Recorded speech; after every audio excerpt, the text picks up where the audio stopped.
I made myself sick eating nacho cheese. Perfect. Yeah, like you eat the whole bowl of that? Okay. It was a mistake. Never eat a bowl of nacho cheese. I could have told you that without having to do it. When you're 15? Sure. Probably could have told you that. I probably would have done it anyway, but Yeah. I could have told you it was going to be bad. That's not going to end well. Should I not do it? Oh, no, you should definitely do it. It's just not going to end well.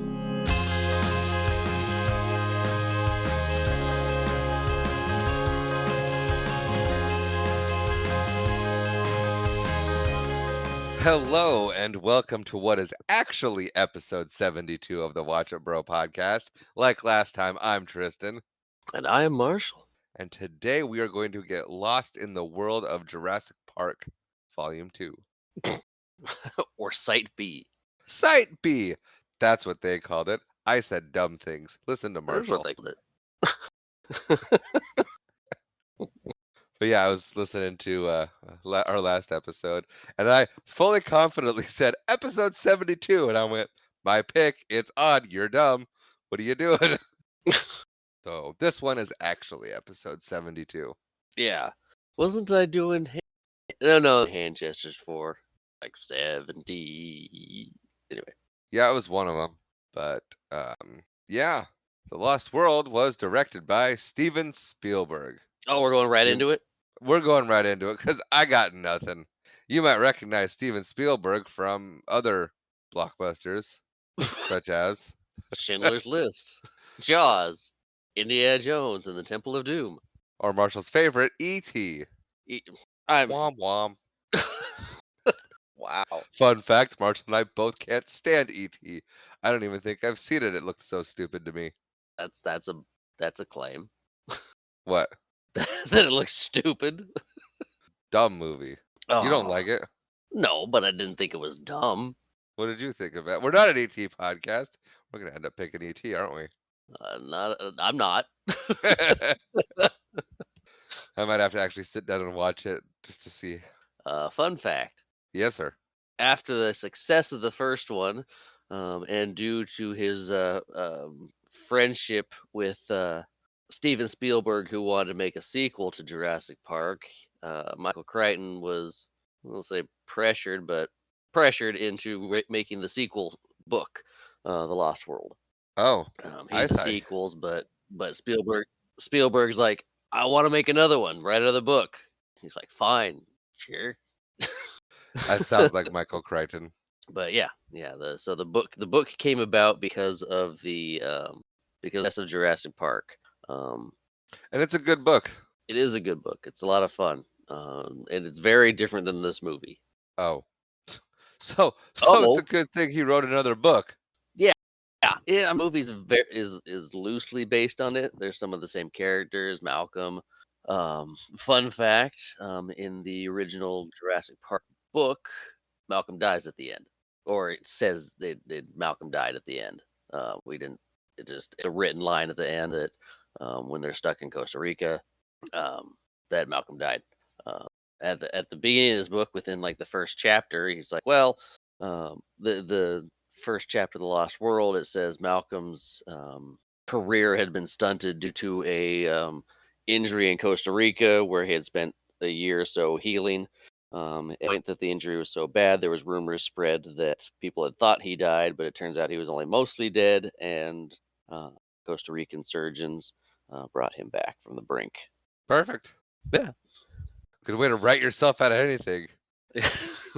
Yep. He wanted a familiar character and needed that voice of chaos theory for the book. So that's true. That is the right choice. And Malcolm came out of the movie as a breakout fan favorite character. Right. It's like, well, you might as well go with it. Yeah. David Cope is back writing the screenplay on this one as well. Good for him. Yeah, good job. Yeah. Moving on to our starring cast, Marshall's favorite part of this podcast. Oh, yeah. Let's see how bad the Wikipedia does this time. We have kicking it off. You would think it would be Jeff Goldblum. Yeah, you and did. It is. Okay. You might recognize Jeff Goldblum from Independence Day or Guardians of the Galaxy Part 3, right? No. 2. Thor Ragnarok. Yes. Thor Ragnarok. That's the one. I'll cut out the no, I won't. Or Independence Day. Did I say that already? You did say that already. And The Fly. Perfect. Moving on. We have Julianne Moore, who you might recognize from The Big Lebowski, Crazy Stupid Love, or The Hunger Games. Oh, yeah. Moving on after her, we have any guesses, Marshall? Are you saying who they play? I am not. Okay. Richard Attenborough or No, Vince Vaughn? neither. It's Really? Pete Postlethwaite, Oh, who okay. you might recognize from James and the Giant Peach or Inception. Okay. Also, oh, what was he in? Romeo and Juliet. Who was he in Romeo and Juliet? The pastor or the I believe priest? so. Yeah. Okay. Oh no, it was Rachel turned to me and was like, he's in Romeo and Juliet. I was like, Is it the one with Leonardo DiCaprio? very good. Yeah. It's a good one. Rounding out our starring cast, according to the Wikipedia, and Rounding it. Marshall's eye is twitching at that claim right now.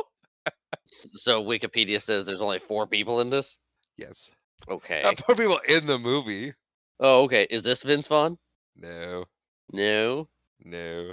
It's Arliss Howard, who you might remember as Private Cowboy in Full Metal Jacket, or in Moneyball, or being married to Deborah Winger because she's more famous than he is for He got some a starring unknown credit reason. in this? Yeah, he's there throughout the whole thing. So is Vince Vaughn. You don't know that. But I feel there are three people who should be mentioned Okay. and given a starring credit in this, so I'm gonna do it anyway. We'll have a very young Vince Vaughn, Okay. who you might recognize from Fred Claus. I would have gone with Dodgeball, Dodgeball was the next one. The Delivery Man, the remake of Psycho. Hacksaw Ridge. He was in Hacksaw Ridge. Yes, Oh, interesting.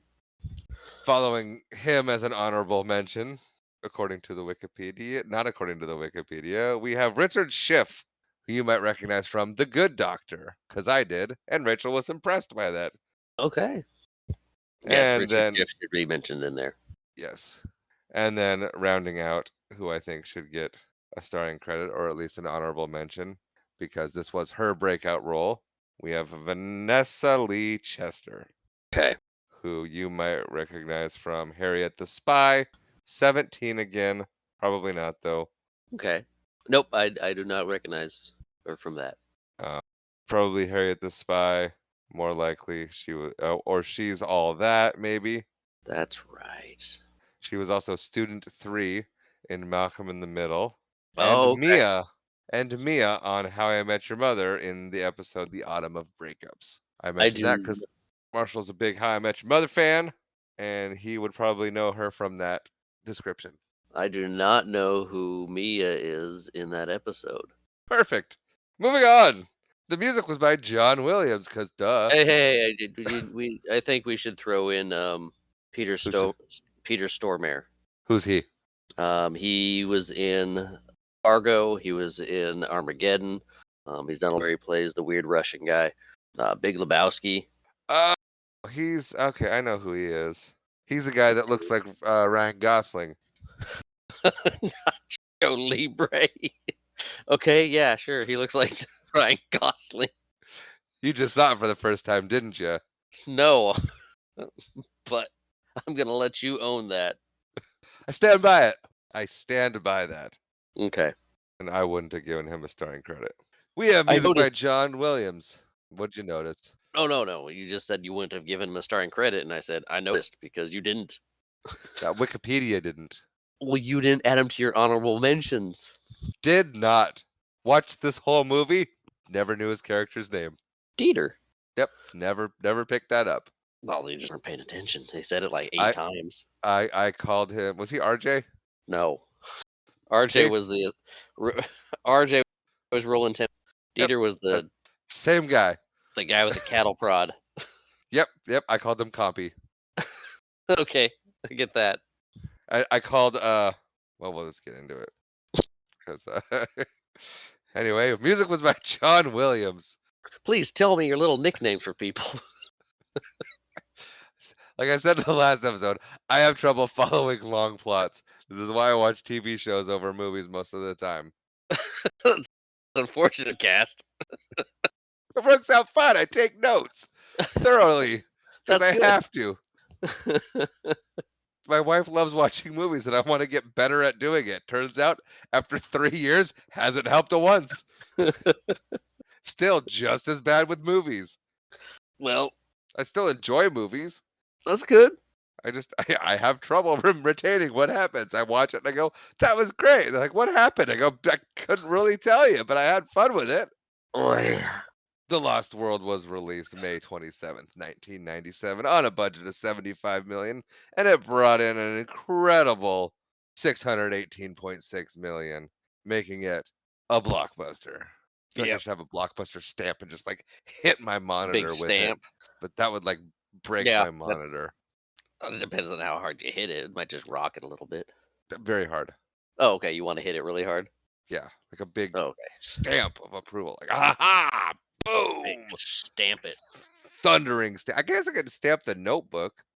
You could stamp the Notebook. Something less fragile. It's a pretty fragile notebook. Oh, yeah? No. What does Well, that then even mean? I don't know. You're the one that said it. Just because I said it doesn't mean it makes sense. True. Very true. Well, Marshall, Yes, Tristan? are you ready to go to Isla Sorna? Rah, rah. Aw, get my roars. Yes, yes, I am. Aren't you glad I got the name of the island right? I am very glad you got the name. Isla We Sorna. kick we kick off this movie with the Universal logo because Marshall loves them logos. I do. It's a good one. I like the classic Universal logo. It is. It's a very comforting logo. You know you're gonna have a good experience, and you know it's in the '90s. Yes. Yes, it wasn't the updated digital one. It was good 90s version of it because we're I mean, at this point we're dead into the 90s. We're on the back half of the '90s. I know, right in the dead center. The back half. 97 I would say is dead center. 97, I would say, is back half. You have 1990, which is 1990. Then you have 1, 2, 3, which is the first third of the 1990s. Then you have 4, 5, and 6, which is the middle, and then you have 7, 8, and 9. It breaks up into threes. So we are in the last third of the 90s. Mic drop. It breaks up into threes? Breaks up into thirds. The 90s break up into thirds. 1990 stands alone, and then it's broken up into thirds. 1990 doesn't stand alone. That's still the Yeah. 90s. Nope. 1990 is its own entity. No. Yep. I will concede that 97 is the back half. Perfect. But it'd be 90, 91, 92. You get the middle from 93 to 96, So, and then you no, get 7, 8, and 9. 1990 is its own entity, and it's considered the end of the last decade. We're gonna move on. If you look it up, the 1900s starts at 1901. The 20th century starts in 1901. The 21st century starts in 2001. Decades I work do the same. that being a big contention in high school. It's like, are we the start of the new millennia for graduating classes, or was last year? No, Nope, it's 2000 oh ends 01. it and 2001 starts it. Yep. Hmm. I don't know why we're debating this. We're in Universal logo territory. Let's go. Decades work the same. Anyway, I win. So we start off at Isla Sorna, 87 miles away from Isla Nublar. Nublar. I was so close to getting it right. That was off of memory. That's good. Good thinking. Good. Oh, yeah? Can you Yeah, be a yeah. little more condescending to that? I That's a good boy. I Good could for be. you. Yeah. You almost didn't write that down, did you? Nope. Did a whole movie on did a whole movie on Isla Nublar. Couldn't remember it for the second half. Anyway, there's yacht people. There is lot yacht people. Um, They're Richies. rich. They're British. They're having a Yes, good time. they Well, are. the dad is having a good time. The mom's a little bit of a worrier. Well, she is. The kid's He's having a having good time too. champagne. She's wrangling the daughter. And I thought for sure that I knew this daughter from somewhere else. So I looked her up, spent a lot of time on it. Do not. No clue who she is. Yeah. Do you know anything she went on to do? Yes. Her name is Camilla Bell. And she would go on to be in When a Stranger Calls, 10,000 BC. 10,000 BC. Isn't that Mel Gibson movie? I think so. And not the one he was in, the one he directed. Right. No, no, no. That was Apocalyptico. I'm thinking 10,000 BC is the one with the tiger on the front of the saber-tooth tiger. Yeah, I yeah, think. that's let's see. Yes, it is. 2008. Yeah. I was like, "Oh, yeah. Nope. Anyway, the parents are have their little picnic set up from their butlers. Yep." And that water, like, it doesn't look like good weather to be out on the beach having a picnic. Well, sometimes filming schedule doesn't coincide with good weather, so they just do it. Yeah, because that's pretty rough water behind them. It does not look any kind of peaceful. Mm-mm. So anyway, the little girl's like, "I wanna go explore," and the mom's like, "No way," and dad's like, "Bitsy, would you just let her? It's an island, we're all by ourselves, it's fine." Yeah, she's fine. It's like, what about snakes? There's no snakes on the beach. Which there can be snakes on the beach. I can't there's worse than snakes on the beach. There is in this island So, yeah, she's wandering off like a little scamp, with her and roast she beef sandwich. that's not roast beef, that's chicken or turkey. It's a prop sandwich. It's very much not roast beef. They didn't even try. Like, are you sure this doesn't look like roast beef? We'll change it in post. We won't change it in post. No one's gonna pay that close of attention. I did.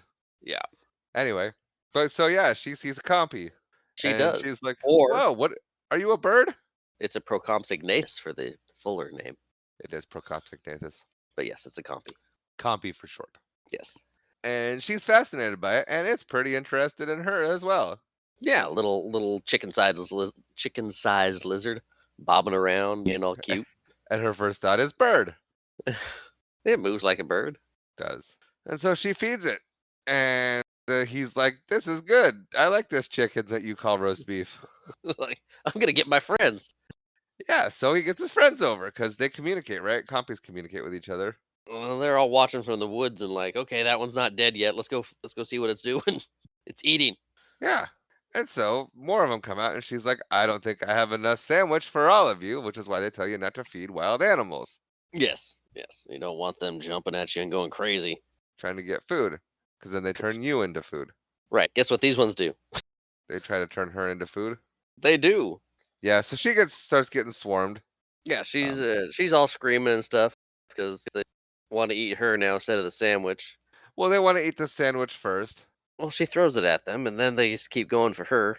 Well, because a pack of them gets the pack of them swarm the sandwich, and then there's like a lot more of them, and they're like, "Huh, maybe if we snip at this thing, we'll get more food out of it." Yeah. They don't know. As far as they know, she's just a giant walking chicken sandwich that claims to be roast beef. Not gonna let that go. No, you're not. Anyway, she's screaming. The parents are coming up, come running. The mom does this weird duck run. It's hysterical. Yeah. And she sees what's going on. She screams, and we do a cut from that scream to Ian Malcolm yawning. Yes. Fun fact. Fact me up. This opening scene Oh, you're gonna take it, aren't is you? huh? Said, "Oh, you're gonna take that one, aren't you?" Yes, I am. Go ahead. This opening scene is from the book Jurassic Park. Yes. This is the catalyst of everything in that book, and it doesn't take place on Isla Sorna or Isla Nublar. It takes place on the beach in Cabo Blanca on the mainland. And there's just one compy.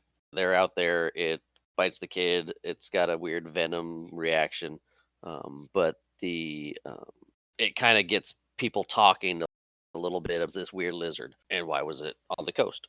So it's a Yes. reoccurring theme in the book of Jurassic Park, but this is an incident that takes place and it was originally going to be used in the movie Jurassic Park, but they changed their mind. Decided to start with that scene on the island from the first one Yeah. Yeah. with the I work mean, we're getting hurt. and that makes more sense. I think that the opening they chose for Jurassic Park fit the tone of the movie, whereas this fits the tone of this movie. Right, because they didn't do the whole subplot of our animals getting off the island. They just stuck with are they breeding on the island? Right. And realistically, they could have taken the book Jurassic Park and made two movies out of it. Yes, there's a lot of good information, story, and substance in that book. Yeah, that like that subplot, are they getting off the Same with island? this. What? Same with this movie too. I mean, Right. we're getting into it, but the book, more scientific, more thought provoking, little more than the movie is. Went straight full action movie.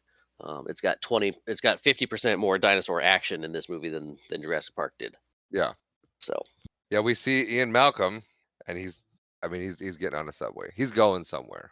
That's yes, pretty much our takeaway from this scene. But then we get some weird guy chewing gum obnoxiously that sits next to him and is like, "Hey, man, you're that dinosaur guy," yeah, hinting that something happened between the first movie and this movie that might have made Ian Malcolm less credible. yes, yes. That is what we're hinting at, and we will find out what it is in a little bit. Yep, because we kind of do a weird harsh cut to Malcolm showing up at Hammond's place and knocking on the door and being like, "Hey, I need to see him." Yeah, yeah. I've been summoned. What's up? Why does John want to see me? And then we see the kids from the first movie. We do. Fun fact. They did not want to be in this movie. Oh, really? I have no idea. I was just Oh, guessing. well, What's your fun fact? fun fact. Early versions of the script had them in it a whole lot more, even going to the island uh, again to deal with dinosaurs. Even though at all, that's why I said this was loosely based off the book because even during the original rights, like, well, maybe we bring the kids back. People like those kids, and it'd be fun to torture them again on another island of dinosaurs. Yeah, I'm glad they didn't. Yeah, they just had a cameo, like, "Hey, Dr. Malcolm," like, "Hey, kids, This where was is he?" four. This is 4 years later too. Yes. 93 to 97. Yeah, yeah. 92, 93. Yeah. Anyway, so we get going and we see a guy with glasses. I'm gonna call him Glasses for the rest of the movie. Peter Ludlow? Is that his name Yes. in the movie or Yes. not in real life? No, you mentioned him in real life. So I called him. Never got his name. Just say, hey, look at Glasses. Called him Glasses. Yep. Actually, I called him Cowboy Why? because he's Cowboy in Full Metal Jacket. Okay. Um, yeah, his name is Peter Ludlow, he's John Hammond's nephew, Yes, he is. Yes, he is. so Anyway, he's signing a bunch of paperwork, probably because we'll find out here in a little bit, but he's arguing with Malcolm, and we get the full backstory on essentially Malcolm went to Jurassic Park to be a beta tester, essentially. not yeah. not the technical term for it, but and before going to the island, he signed an NDA. For those of you who don't know, that's a non-disclosure agreement. I don't And remember the then scene where they signed anything. I don't remember that scene either. However, it's they're saying that it happened, so I'm gonna take it for their word. And afterward, he spoke out about everything that InGen was trying to sweep under the rug to not go into bankruptcy. Right. Well, And in the powers that be at InGen essentially made up a whole bunch of stuff to completely discredit and even ruin the career of Dr. Ian Malcolm. And it worked. yeah, yeah. Did I miss anything? No, that's about right. I think his um, NDA that he signed is probably for his consulting job because he Yeah, was a consultant on the park and started and was working with Hammond and everybody from the beginning. And I think that was part of the NDA. That was where the NDA came from. right. Uh, It was yeah. But but we, fancy lawyer speak, they decided to extend it to the mishaps that happened, and yeah, yeah, Malcolm yeah, lost that battle. he did. They also made Malcolm more handsome than he was. They rugged him up. Like it were even possible. Yeah, yeah. They rugged it, made it a little more rugged. He's a little more tan. He's got a nice little stubble going on, and he's not wearing his sunglasses, but he's still wearing all black. They should have kept him with the sunglasses. Yeah, they didn't need them now. No. But anyway, now it's time for But yeah, he thinks us, Peter Ludlow's assigning me a little worm, and he goes to see John. and he's not wrong. No, no, he's not. But we get a bunch of dialogue here with Hammond and Malcolm, where Hammond's like, "Oh yeah, by the way, we had a whole other site, and that's pretty much where we were doing most of our breeding and raising operations. Even though you saw it happen in the first one, like you saw it happen in that little area. We actually had an offsite where we did more of that, and we like had it was like a holding tank or a spare chamber for dinosaurs to live in the wild. Yeah, And we were yeah. gonna do stuff with it later." The book explains this a lot better, um, but the idea of Site B was you didn't wanna have all your mistakes and everything right out front for everybody to see. You get these nice little rooms like, "Okay, here's where we get the DNA from, and here's where the embryos are at, and here's where the things are hatching," but it misses all the messy steps in between, which is Yep. why you get them at Site B, where they're just breeding thousands of these things, hoping to get some viable dinosaurs until they're old enough to get shipped off to the park, basically. Yep. And then he Hammond also says that basically reiterates the life finds a way theory that Malcolm had in the first movie because he's like they're missing a I forget what the protein is that they're not Lysine, getting or lysine, that's it. lysine And deficiency. yeah, and he goes, "So they should be dying after 7 days, and they're thriving." So, like, I mean, this is basically the whole point of why of we find out that, like, yeah, they're supposed to be dead after 7 days because of the lysine deficiency, and instead they're thriving. And so Hammond is like, "I'm gonna put a team together, a small team together, to go in there very incognito and very very hush hush. Even so, like, don't disrupt the dinosaurs to figure out and see what we can find out as to what's going on and why they're not dying like they're supposed to. Right, How right. life is We finding a way, essentially. How life is finding a way. Hammond, he wants to protect this island, and he thinks that Yes. public opinion will help. So if he has a record of the animals on the island, kind of shows the people what's going on there, that will just make it a preserve or something. Just ignore it, let them do their thing, and Hope they don't get off the island. right, right. Because That would that's really what change Castaway. yeah. Oh yeah. That's that's what the goal is. Go there, don't touch anything, don't leave an impact, don't just which Right. by nature of science that observing it changes things too, but you know, Minimal change. Are as you little actually change as wearing a possible. Jurassic Park shirt for this podcast? I am. Yeah. Rah, Cool. cool. And rar, he says. But yeah, so that's what's presented, and Ian Malcolm is like, "No, not a chance, not going. You're out of your mind." And he's like, "Cool, your Yeah. girlfriend's there." Basically, Malcolm's like, no, I'm not going. No one's going. I'm gonna call these other three lunatics, and convince them that we're not going because this is stupid.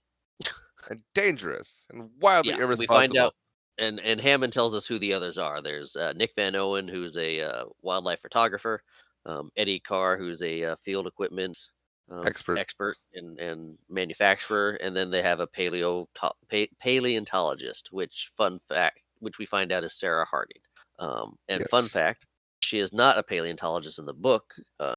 She studies um, African predators, most primarily hyenas. She's like that in this. I mean, she has studied Africa. He also called her a paleontologist. Fair. Okay. Um, and fun fact, she's Yes. also the daughter of Dr. Harding from Jurassic Park, the vet, the guy who was working on the sick Triceratops. Yes. Yes, I think we mentioned that, but good to reiterate. We But did. yeah, Malcolm is very unhappy because he's like, Everything went wrong and people died when you had them in cages, and you want us to go to a free roaming island. Like, what? At what point does this sound like a good idea?" Yeah. I need the information. We'll get it. Yeah. So he agrees because his girlfriend is there, and Right. he's And Hammond's like, she she came to me. I did not go to her. Um, and she's already there because she just had to go before anybody else, and safety protocols, and she's worked with predators before. She knows how to stay downwind. It'll be fine. She's okay. I'm surprised Malcolm didn't hit him. Yeah, he's like, wait, what? Okay, well, I'm going to the island. It's a rescue mission now. I hate you, John. Pretty much, that's the state of it. Yeah. But now we meet the team, kind of. They're getting ready, and we see that we get Malcolm's daughter shows up. Yes, yes. Not to keep jumping back to the book, but I like doing the differences. Um, Fair, I like it. I'm here for it. I did the in the same two thing with Forrest kids, Gump. true, true, you did. In the book, now seems like a good point to put this, to talk about just a little bit. And as I mentioned a couple times already, the movie's loosely based on the book. There are two characters in the book that aren't even mentioned. I mean, there's a few characters in the book that aren't mentioned in the movie or even in the movie, but two of the main uh, protagonist heroes of the book, Dr. Richard Levine and Dr. Jack Thorne, aren't even in the book at all, or aren't even in the movie at all. Jack Thorne is Eddie Carr's boss, and he's the expert on the and they work together on all the field equipment. It's Jack Thorne's company that does all the field equipment. And in the book, Richard Levine is kind of the bankroller guy, scientist who funds the expedition. Okay.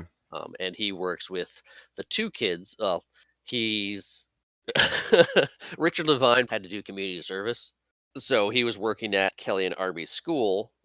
They're both really smart kids. Neither one of them is related to Malcolm in any way.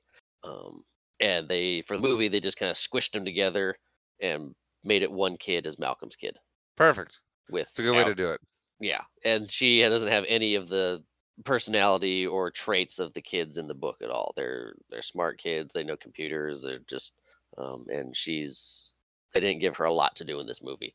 She's smart though. I mean, we see a little bit of intelligence from her. Well, yeah, I mean, yes, but I mean, They never the really follow up with it though.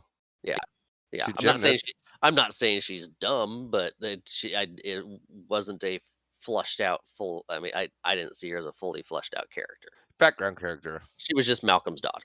And she had some stuff to do.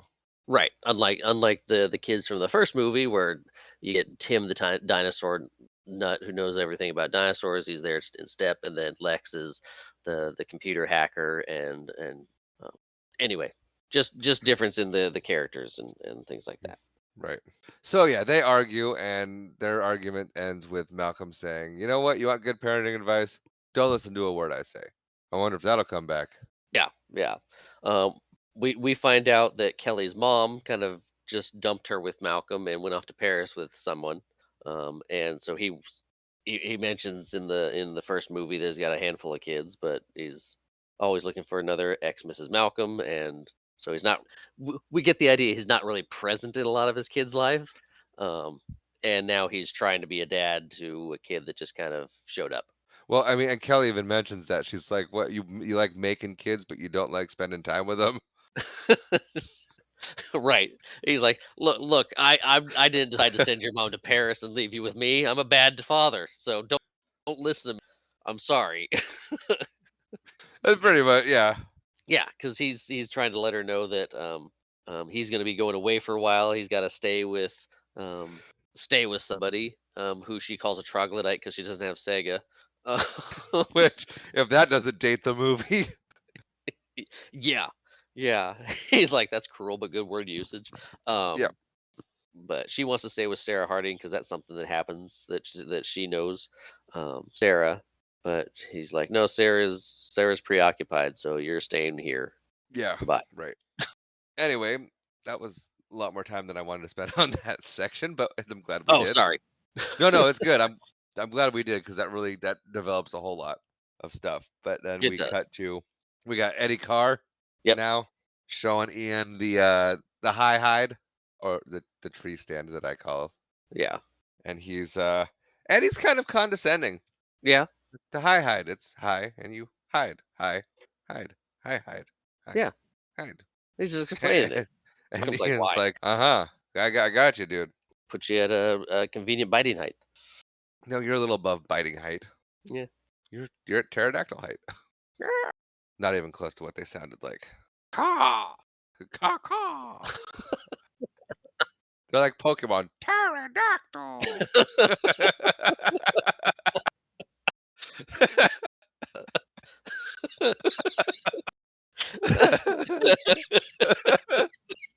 With a P. I've got to make that distinction.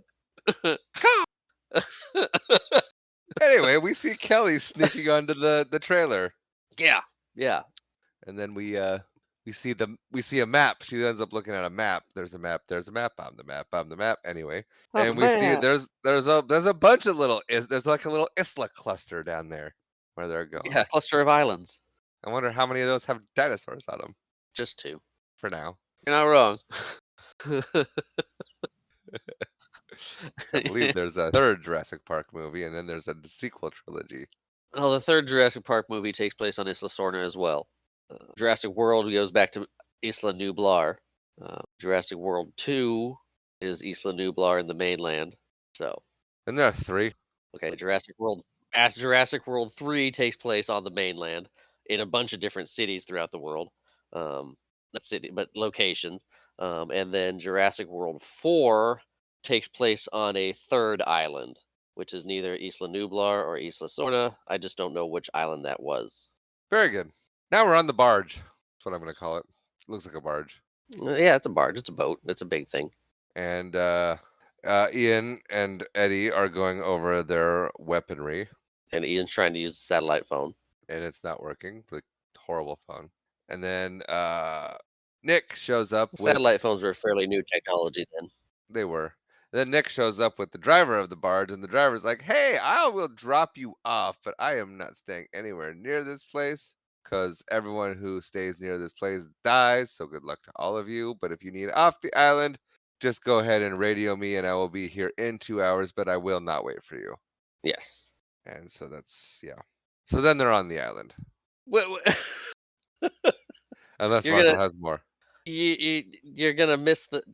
So yeah, you just said he doesn't want to stay at the island. Doesn't want to go near the islands. He'll drop them off and leave. Just call them when they're ready to get picked up. That they call the islands the Five Deaths. Um, Eh, that's why he doesn't want to go there. There's bad condon, connotation. Connotation. Yeah, yeah. With these islands, there's five of them in this chain, which I I thought you were gonna mention when you mentioned the map and the little island chain. Like you see a little island chain. Okay, he's gonna mention the five deaths at some point. But yes, no, they're five islands. The names mean death in different languages. That's why they're called the five deaths. At least that's why they're called the five deaths in the book. It's just a creepy story in this movie. So wait, Nublar, Sorna, and all the other ones mean death. Nublar is not part of the chain of islands. The chain of islands, Sorna, and four others whose names I don't know off the top of my head. Um, Ha. Also, not important to the movie, not important to the story, never comes back, didn't care about it. it was just that's the reason he the pilot the pilot. That's why the boat captain said he didn't want to stay because they're called the five deaths. Um, Ah, and the and dinosaurs probably, yes, but they don't talk about the dinosaurs because people just disappear and they're never seen from again. like Fight Club. You don't talk I about was it. gonna say like Torgo, but nope, Togar? Torque. Not with Torque. That still bums me out. um, Such a good character. I kept waiting for him to come back, and he never did. I mean that was the whole point of it. He was never seen again. Right. I like that. I kept waiting. Yeah, Waited the rest of that series for Torque to come back. Halston Torkelson the third. but yeah, they get dropped off on the island. Now we're on the island, right? Yes, yes. Fun fact: while Fun fact. writing the movie, the writer had a letter from a fan kind of posted up on his noteboard that said, "It took too long to get to the dinosaurs in Jurassic Park, which is why they made more dinosaur action and more dinosaurs faster." He's like, "You know what? That's good feedback from the audiences. We need more dinosaurs." A dinosaur movie does need a lot of dinosaurs. I mean, it doesn't need a lot of dinosaurs. It's nice to have dinosaurs, but depending on the movie, Jurassic Park was still a perfect movie. Just about, yeah. Yeah, Yeah. yeah. So they're on the island. They're on the island. They are looking for Sarah. They find her bag and they start searching for her old school because before they were tracking her phone. And Yes, they and find her her phone backpack is with in her the phone bag. in it. And it's like, well, she's food. Ian's worried that she's food. So they start, when I say searching for her old school, I mean they just stand there and yell her name. Yes. And we get a funny joke that gets a callback, and they totally drop the callback. They totally drop the ball on it Why do you think they dropped the ball on it? because they're yelling for her, and they go, "Sarah Harding," Y- says like, Nick, right, or Eddie, Yeah, the Nick calls for Sarah Harding, and yeah, Malcolm's like, and "How many it, Sarahs do you think are on this island?" yeah, Yeah, and then that comes back later. it does. I think it did it well, but No one says anything. No, don't say anything. Malcolm's the one that did it because he's the one that commented on it before. Right, and then he says it, then Yeah, when they're looking for Nick, right? yeah. He's like, Yeah. Nick Van Owen." He chuckles to himself. Oh, did he chuckle to himself? No, but No, but he I'm does sure it he as, did. like, "Oh, I guess there was no one there that remembered that." Spoilers. He could have reacted to it. He could have. I think I thought it was funny and I thought it paid off. But Oh, I would have liked some acknowledgement, like, even by him, they was like, "Nick Vano." yeah, Like, even, like, trail off or, like, roll his eyes at it, like, think about it, and roll his eyes, shake his head for a second. I don't know, something. And he pops up out of a tent. Never mind. Get too far ahead of ourselves. we're way far ahead now. Um, Anyway, so anyway, we're looking for Sarah. yes, they're calling for Sarah. We find Sarah finally Yes, after we see the Stegosaurus. Stegosauri. Yes, that's right. They do they it's that's one of the hard things about a sequel is you don't get that awe that you get with the first movie. I mean, the first movie had so many things going for it. It was a new technology at the time, the Right. CGI. No one had seen dinosaurs like that portrayed on screen in that way.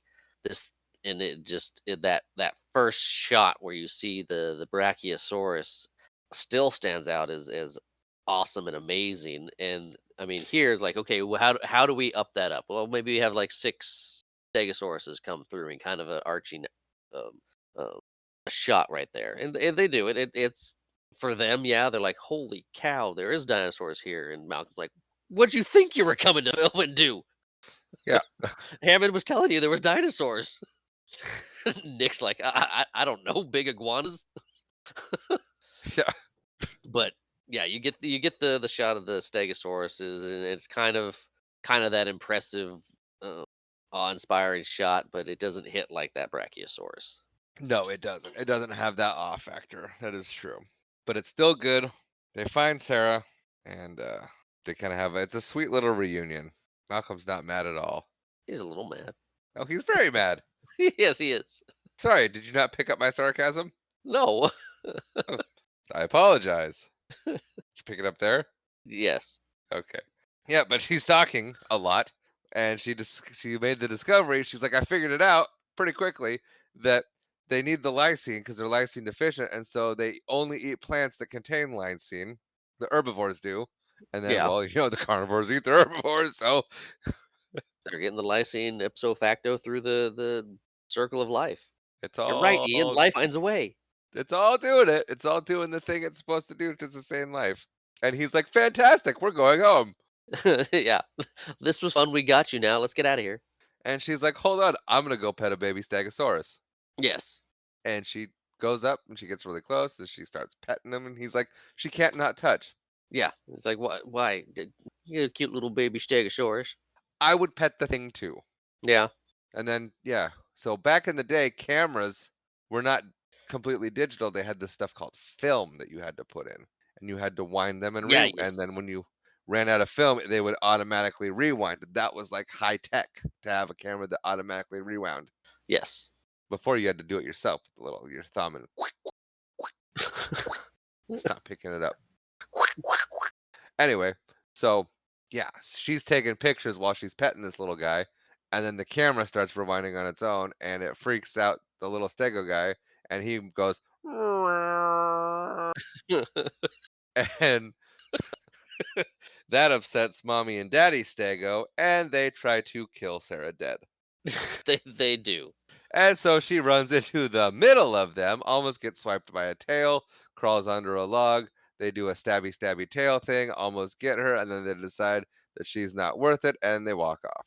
Yes, the Stegosauruses try to hit her with their Thagomizers. That's what they're called. I forgot. So, fun fact, Yep. they are called Thagomizers due to a Far Side comic, by Gary Larson. He's the one that writes the Far Side, comics, and the comic was he's the caveman showing the end of the Stegosaurus, and, like, these are called Thagomizers because of because of Thag, who got killed by one. And The paleontologists liked that and made that the official name of the spikes, Stegomizers. That's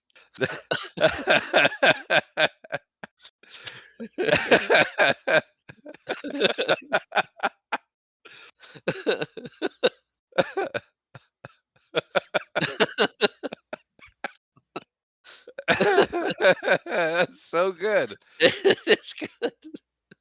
Before they were just called spikes. Now now they're now they're Thagomisers. Yep, named after Thag Simmons, who was killed by one.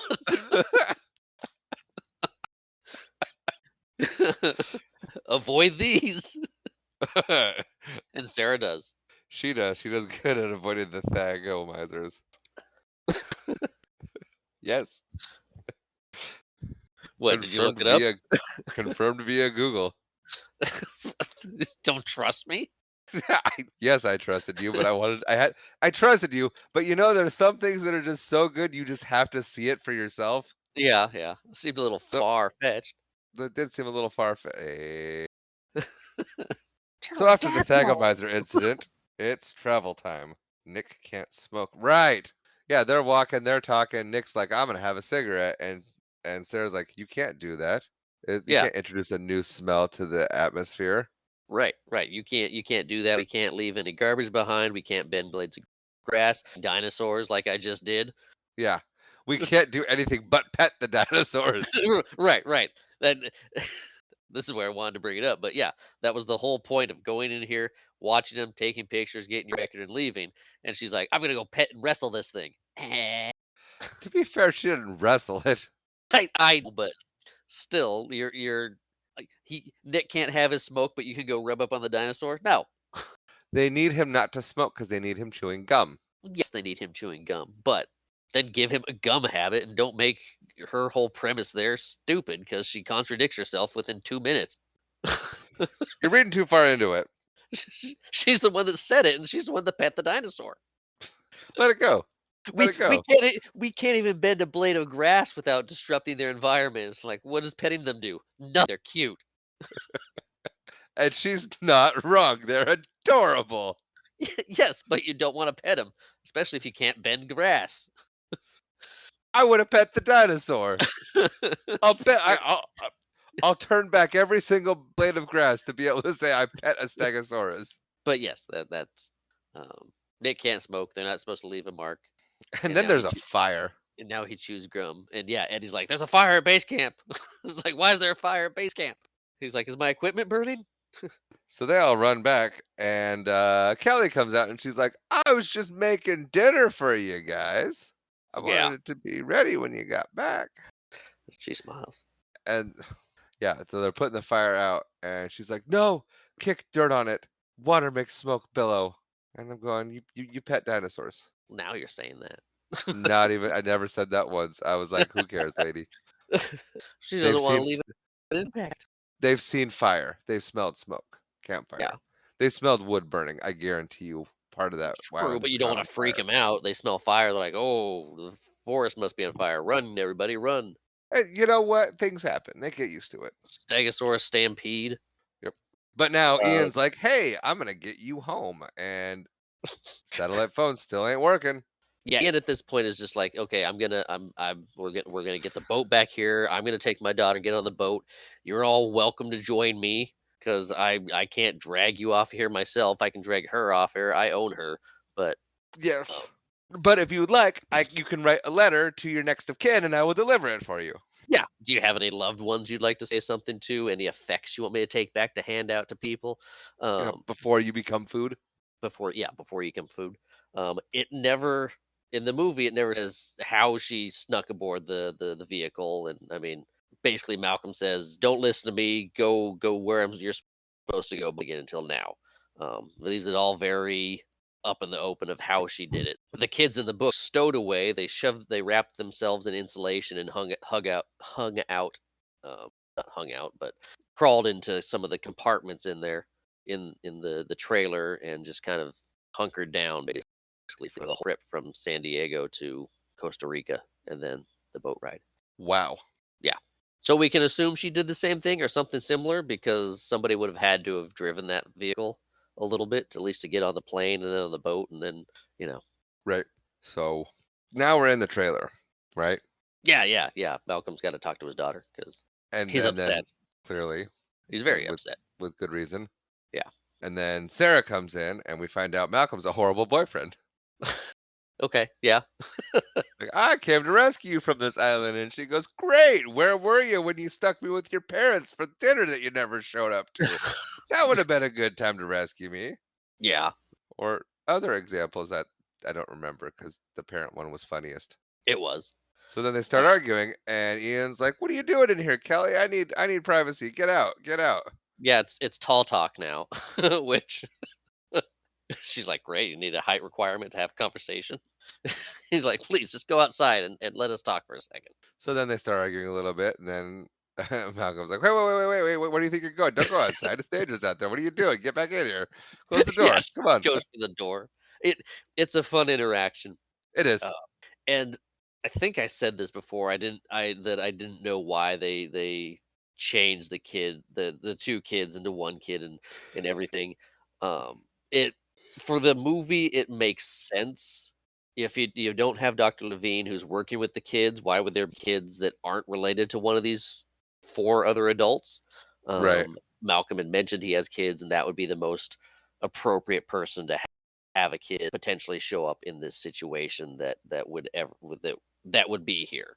Um, unless you I mean, because there's more established I think. Unless you establish that Malcolm's working with these kids at a school and they're helping out in this expedition capacity, but in the book they're ramping up for this expedition, and Levine is working with these kids at the school, and they know everybody a part of this team because they're all kind of connected. So it for what they did with this movie, it makes sense for it to be his daughter. right. So then Kelly hears a sound, and we get a bunch of InGen helicopters coming in, and the whole team's like, "Why is Hammond sending another team in?" Yeah, she's like, "That doesn't make any sense. Why would Hammond send 2 teams?" And Malcolm's like, "I don't care. They have helicopters. I'm getting my daughter out of here." Pretty much, that's what's going on. So they go to track down this B team to try to get off the island. Is Yes. essentially what the plan is. And we see Team B. We get to get a good look at these guys who have all kinds of stuff, and they are not worried about disrupting dinosaurs in the slightest bit. No, no. We get Team A, which is our Malcolm and our heroes. They are there to photograph and try and get a record to preserve this island as a habitat. Team B is here to capture But dinosaurs. Not really hunt. I mean, one of the guys there to hunt, but they're there to capture the dinosaurs and eventually take them. I'll find that out shortly, so I'm saying it now. right. But yeah, they're looking for a place to set up camp. We get Cowboy is like, "This looks like a great place," and then That's Roland's what? yes, Cowboy or Peter Ludlow.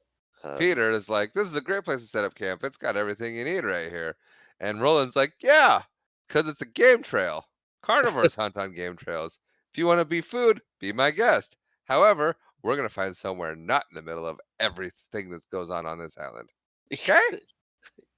yes, basically, he's like, listen to me or don't. I don't care at this moment. Just shut up, do what I say, and we'll be fine. He's like, okay, let's look for someplace else. Yep." And then we find some pachycephalosauruses. Yeah. So the team B also has a 20 people. Yeah. Brought a big group, and we're seeing a lot of different animals in this scene too. We got like you said, the Pachycephalosaurus, the Parasaurolophus are around. Um, they're just they're just going and grabbing what they can. Yep. And we see Tommy Chong is there, and he explains the anatomy of a pachycephalosaurus. Yes, yes. For And those that it's not actually Tommy Chong, but he sure looks no, like him. no, it's not. He's a paleontologist that InGen hired to come with them. And he's explaining how a pachycephalosaurus can lock its neck into place for head bashing, much like a goat or a ram. Yes, yes. This is I was just gonna say for those that hadn't seen the movie or hadn't seen it or been paying attention, that's the one with the big dome head and basically a little battering ram on hands on legs. Yeah. And yeah, they get chased off by one. Um, this is Doctor Robert Burke. This is Tommy Chong. Why were they calling him Bart? Burke. Okay, I misheard. So yeah, there and then yeah, we get that, they get chased off, and then we see the team trying to take down, help? Help. Yeah, the dinosaur the ducky dinosaur. The Parasaurolophus. Parasaurolophus. That's what they're trying to get. And Team A is watching, and they look sick at these people and what they're doing because they Yeah, take down the Parasaurolophus. Parasaurolophus. Parasaurolophus. Yes. I gotta name dinosaurs dumb things. Why can't they name them like Rick or something? I it's a I don't know. T-Rex, that's easy. Pterodactyl, that's easy. Complicated to spell, but easy. Stegosaurus, Brachiosaurus. Not It's Ferfifilifif. it's Tyrannosaurus Rex, Still shortened to easy. T-Rex. Velociraptor. Perfect.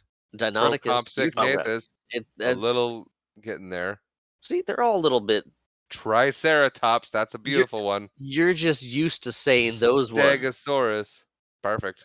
It's just that you're used to saying those ones. We've been saying those ones since Land Before Time. Paraphacelicis? Not not Parasaurolophus, but the other ones that you know really Sure. well. It's because 'cause you've been saying them for so long. I think But Paracelsus is still difficult if regardless of how if many times you Para say it. if Parasaurolophus had been one of the popular dinosaurs that got talked about a lot, it would be in your vernacular, but it doesn't have big old spikes on its head or it's not the No, it's cool dumb looking one. looking, but It's still. it's the duckbill. Dilophosaurus. That wasn't one of the cool ones, and that's easy. Yes, but you learned it from this movie. Not this movie, but the previous movie. Sure, and I had no trouble saying it when I first learned it. Yeah, sure. Paracelsus is hard. What It about is a Hypsilophodon? Hypsilophodon is easier than Paracelsus. I think it's just the syllables No, you're mulling over. it's the combination of letters and syllables. It puts the wrong emphasis on the wrong syllable. Sure.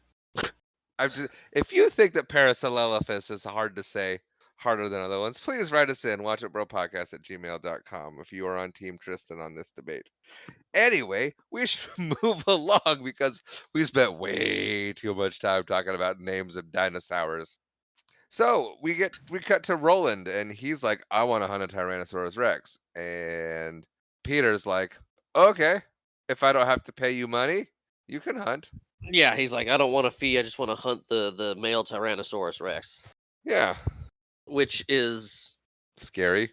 it is scary, but the female's the larger of the T-Rexes, so he's not going big, you know? He thinks he is though, because he doesn't know anything. True. Because he ends up taking the female because it's bigger and thinking it's the male. Spoilers. Anyway, we see Ryan Gosling hanging out. I Oh, don't Dieter. yeah, I never knew his name. And he's hanging out with Dr. Burke, right? Yeah. And I went to school with a Robert Burke. Did you? Yeah. Probably not this guy. Probably not this guy, but he was a pretty cool kid. I like that guy. If for some reason you're listening, Robbie, shout out. But But yeah. yes, a compy shows up and he's like sniffing his boot, and Dieter's like, what's up with this little thing?" And Dr. Burke's like, it's a compy. It's like the little scavengers. They don't really do much. They're meat eaters, but they're pretty much harmless to us because they pretty much they scavenge over leftover kills. Yeah, yeah. And Dieter's like, "Is it dangerous?" Like, "No, no, no, they just scavenge, and they're tiny, I, like that." I, he says, "I wouldn't think so." He Yes. goes, "Well, he's not really scared," and he goes, they have no reason to fear humans." And that's when Dieter's like, "Oh, I should probably hit it with a cattle prod. Give it a reason to be mad at humans." Seems like a good Yeah, idea. reason to fear it. It zapped it. Like, now it does. Because Dieter's a jerk. And in my notes, I hope that comes back. And then they find the T-Rex nest, and they get a really good idea Yeah. because Roland wants to hunt, so they're going to use the baby as bait. So they hog tie it and break its leg. Yeah, that's the simplest way to put it. That's what happens. That's And they exactly leave what it. they Then they leave it out in the middle of the road, and they sit on their little high hide. he's like, "We're gonna bring the T-Rex to us. Uh, so we're gonna lure it with bait." Which is a good way to hunt predators, is you sound like prey and get it to hunt you. It's not prey, it's its baby. It's a similar Yeah. concept, is getting I it to mean, come to you. yes, yes. Jerk. But yes, it's just it's very different than a prey animal. It's like, we're Sure. The uh, concept of get the big scary to come to you yes, with wounded animals. with wounded animals. Yes, wounded baby, wounded prey. Same thing. Yeah. Even wounded babies are prey. So Oh. it's mooing up a storm and nothing's happening. Right, right. It's doing its thing. But yeah, so we got the team A is still observing the whole operation, and Nick is like, "Oh, by the way, Hammond did plan for this, and there is he does have a plan for this." And they're like, "What is that plan?" And Nick pulls out some bolt cutters. He's like, "That plan is me." Yes, yes. And I mean, before he was saying that he wasn't sure what they were saying, and now he's Hammond's secret guy. But, Okay, yeah, and Sarah is like all about it. yeah. It's like, let's do this. Yep, he was hired to cause a ruckus, so we get Sarah and Nick sneaking off to go open some cages. It's ruckus time. It Woo! is ruckus time. Woo. Yeah, And then we get not cowboy glasses. Peter. yeah, yeah. Peter Ludlow. Peter. Dr. Ludlow. No, not a doctor. Mr. Lawyer. Ludlow. Yes. Mr. Ludlow is giving a presentation about their plans to add the dinosaur exhibit to the San Diego Zoo because it needs that.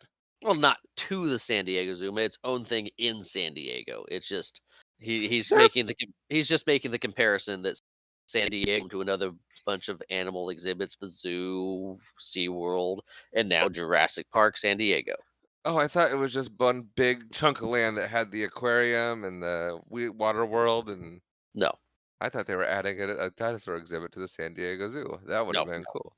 But I digress. Anyway, so the dinosaurs are now running amok.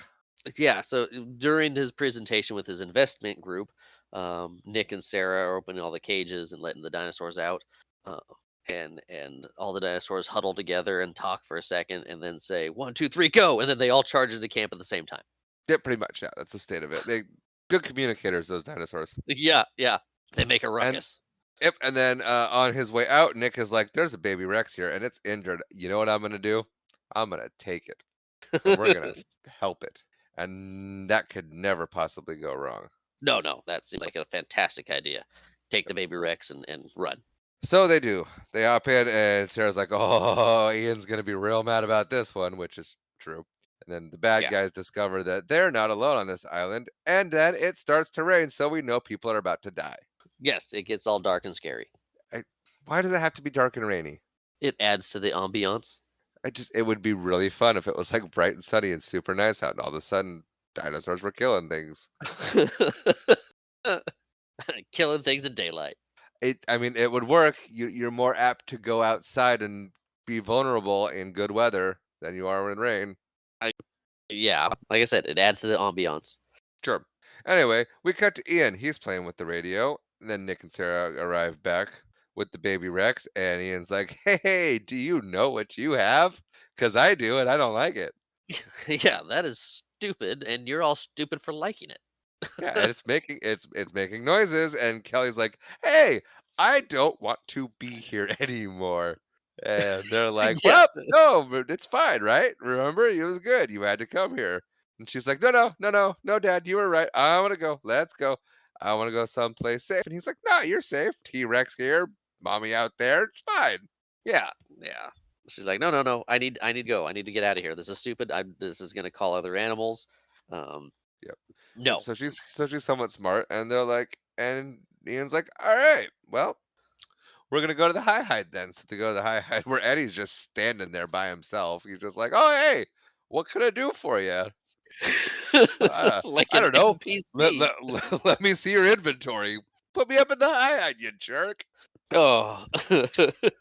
It's dangerous to go alone. Take this. What do you think's gonna happen? Hop in. Let's go." Yeah, yeah. Please take us So they go up, up. and it looks Yep. cold and miserable up there. And Ian's like, "Well, Kelly, here you are. We're safe. Safest place you can be." And she's like, "That's not good enough. You're lying to me." And Ian's like, It's "Yep, like, "I used to tell you about dinosaurs." there's nothing safe on this island. You're probably gonna end up being food, kid." Yep. And she's like, starting to calm down because he's lying to her still. And then Mommy Rex roars and she goes, "Whoa." And then Ian goes, "Whoa." And Eddie goes, "Whoa." And Ian puts together that it is on the move. Rex is on the move. So he's like, "Give me the phone. I'm going to call to the trailer." So he calls to the trailer. But Sarah and Nick are busy working. So they don't answer the phone. And he's like, "Well, I see that Rex is moving in the direction that I don't want him to be moving. So how do I get down without making you guys go down?" Eddie's like, "Here, tie this to yourself. Jump. The harder you squeeze, the slower you go." So Ian jumps, and Eddie's like, "I would have squeezed a little bit harder than that because we could hear Malcolm flying down to the ground." Zzz, and then the snap, snap, snap, snap, boom. Yeah. Yeah, I personally would have squeezed a little harder, but which is great. Yep. So Kelly and Eddie are left in the high hide while Malcolm runs to the trailer. Yep. And he gets there just in time, and he's like, "They're coming. You got to get rid of this thing." Yeah, throw And it. It's like, no, essentially, he no, just like, the cast hasn't set yet. Which this is where the gum comes back into play because he said he couldn't smoke because he had to chew gum. Now he's got gum, which is something that can hold the cast and break off when it's time to grow up. "Yep." And she's like, "I need something," and he's chewing very loudly, and she holds her hand out, and she's like, "Spit," and he spits, and she's like, "You're gum." Yeah. So, And so but yeah, but the cast is yeah, setting, yeah. Malcolm shows up. He's ready to just throw that thing outside. yeah, and then mommy and daddy show up. Oh yeah, yeah, because their baby's gone and they're both looking for it. Yep. And we kind of glossed over this whole thing as part of the point of Sarah being there. She wanted to prove that Tyrannosaurus Rexes do not just abandon their young at the first opportunity, Yes, that they yes. are actual loving parents. She's a paleontologist with theories, and she's figuring that out now. Yep. So they decide that they're going to return the Rex to the big Rexes. And they do. And it Yeah. seems that everything is going to be okay. Yep. The Rexes take the baby as they kind of stick it outside the trailer, and it hobbles over to mommy and daddy. So they take off, and it seems like it's all good and hunky dory. Like they dodged a proverbial bullet. Two massive 20-foot tall bullets. Yes. And Ian is talking and scolding them, and then you see him pause, and he goes, hold on to something because this is going to get real bad real quick." Yeah. And now the Rexes are back for vengeance, and they start. They're not going to eat it. They're not going to open it. They're just going to shove it off the cliff. Right. Well, this thing is big that they're dealing with. Their baby just came out of it. He's in worse shape than he was before, and they had to come get him. So let's get rid of this thing. Yep, this thing is bad. This thing has to go. Yep, it's a threat. It's got to go. It must be Yep, destroyed. perfect. It makes perfect sense to me. So it gets knocked over the edge. Sarah falls down and lands on the glass that was on the back. Hmm. That is now teetering over the edge of the cliff, and it's all cracked. And they're like, "Sarah, don't move." And so she starts moving because, duh. And every movement makes the glass creak more. And they're like, "Hey, Sarah, seriously, stop moving." And she goes, "Okay, let me just move a little bit more." Yeah, she thinks she And can grab the edge. and and Malcolm's like, "You know what? I'm gonna come down and get you. Stop moving." And she goes, "Okay, cool. I'll wait right here. But in the meantime, I'm gonna keep moving." And then Ian's like, Nick, you grab that phone so it doesn't fall and shatter the glass.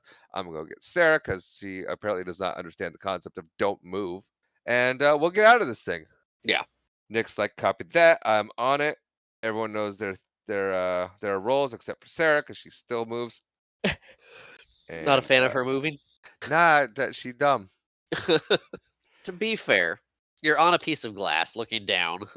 You're gonna be a little nervous. Sure. If every movement I make, like if every single thing I do, every little bit of pressure causes more cracking, and someone's like, "I am coming to get you. Do not move." Trust. Yeah. I'm gonna trust that. It's for a little bit. I'm gonna be encouraging them to go faster. But anyway, Ian gets almost down there. The phone, Nick doesn't make it to the phone. Phone drops, hits the glass. A lucky backpack saves the day. Yeehaw! Yep. And Eddie's like, "You know what? I have a feeling that something bad is happening because they didn't answer the phone. So I'm going to leave this kid up here all by herself and I'm going to go see if I can help." Thank you, Eddie. So Eddie Yeah. shows up. and he sees the disaster, and he hops in the front, and he goes, "Hey guys, what's going on?" And they're like, "Oh, we're just hanging around here." And he goes, "Cool, what can I get you?" And they're like, "Throw a rope down." And he goes, "Perfect. Anything else?" And they're like, "Yeah, double cheeseburger, no onions on mine. I want cheese. Sarah wants a milkshake." Apple turnover, you know. Oh, no, she wanted an apple turnover, and I heard that, and I'll go, I'd really go for an apple turnover right now. Those are delicious. My friend Tammy makes fantastic apple turnovers. We used to never mind. It's not important to anything.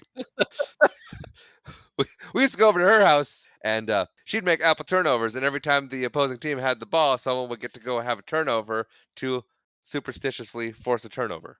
Ah, Sometimes it worked, but it was always delicious. okay. That makes sense. Anyway, Uh, but yeah, so he gets them a rope, ties it really haphazardly around a tree. It breaks, comes undone while he's getting the wench out and trying to attach the cable to the trailer to pull it back up. yeah, yeah. He's doing what he can. And then he gets that the cable connected for the wench in the Jeep, and then he reties the rope. And Sarah cannot figure out how to climb a rope. But Eddie starts seeing the car slide, and he goes, "Well, I should probably do something about that." So he hops in there, and he just it's full send reverse, and it's working until the Rexes show back up. Then it's not looking Yeah, good for yeah. Mister Eddie. He's trying to buy them time by holding the trailers up the cliff, basically.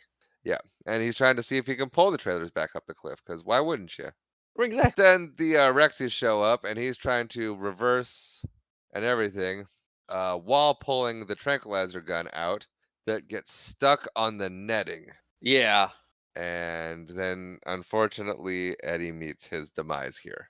yeah. And this gets me wondering, because like, do Rexes just eat all the time, or do they kill for fun?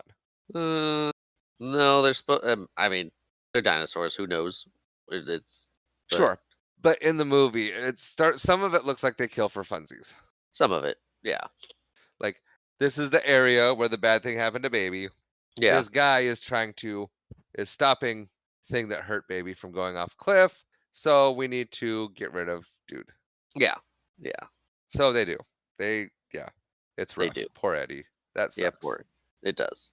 Um, The trailer falls.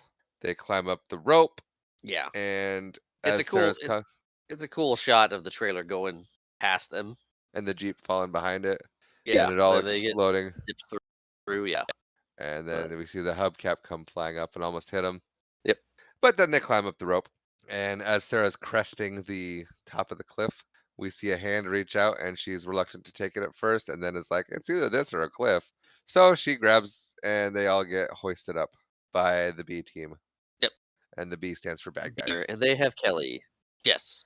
And things are a little bit hostile at first, because, well, the bad guys aren't very nice because they're the bad guys. Yeah, yeah. The Rex. They say the Rexes should be away for a while. They just fed. Yeah, and Roland's like, I get that, but what I'm saying is we have we have stuff to do, and we need to just be matter of fact about stuff to get the job done. Right. We've got to get to this. Sorry about it, but it is what it is. So Right.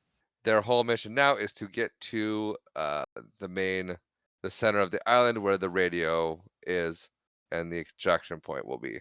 Exactly. Yeah, they've got to. The plan is to get to the compound so they can get to the extraction point, basically, and hopefully So we move, call for help at that point because yes. it should still have power. The radio should still work 'cause it's all geothermal, Yes. and then they can get out. Yep, that's the plan. The only Uh, issue is that's where the Raptors are at. yeah, it's a little bit of a hindrance. Raptors I hear aren't very nice. No, no, no. Unless you're Chris Pratt. Right, right. Unless you're Chris Pratt.